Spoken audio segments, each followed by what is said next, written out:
ফিলিস্তিনের অবরুদ্ধ গাজা ভূখণ্ডে ইসরায়েলি বর্বর হামলার 7 মাসে 142 জন সাংবাদিক নিহত হয়েছেন।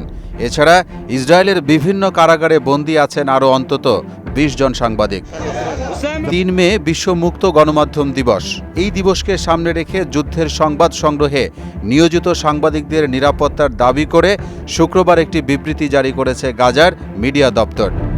এখন পর্যন্ত নিহত সাংবাদিকদের মধ্যে 107 জনের নাম ও জাতীয়তা প্রকাশ করেছে কাতার ভিত্তিক সংবাদ মাধ্যম আল জাজিরা।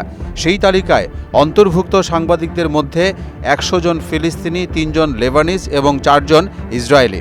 সুদবিহীন ব্যাংকিংয়ে আত্মশুদ্ধির পথ এনআরবিসি ব্যাংকের ইসলামিক ব্যাংকিং আল আমিন। ইসরায়েলি বাহিনীর হামলায় সর্বশেষ নিহত সাংবাদিকের নাম পরিচয় প্রকাশ করেছে গাজার মিডিয়া দপ্তর। নিহত ওই সাংবাদিকের নাম সালেম আবু তুয়ার। আল কুদস টুডে নামের একটি স্থানীয় টেলিভিশনের প্রতিবেদক ছিলেন তিনি। সাংবাদিক হত্যা ও সাংবাদিকদের উপর হামলার ঘটনাগুলোকে ইসরায়েলের সরকার ও প্রতিরক্ষা বাহিনীর পরিকল্পিত পদক্ষেপ হিসেবে উল্লেখ করেছে গাজার মিডিয়া অফিস।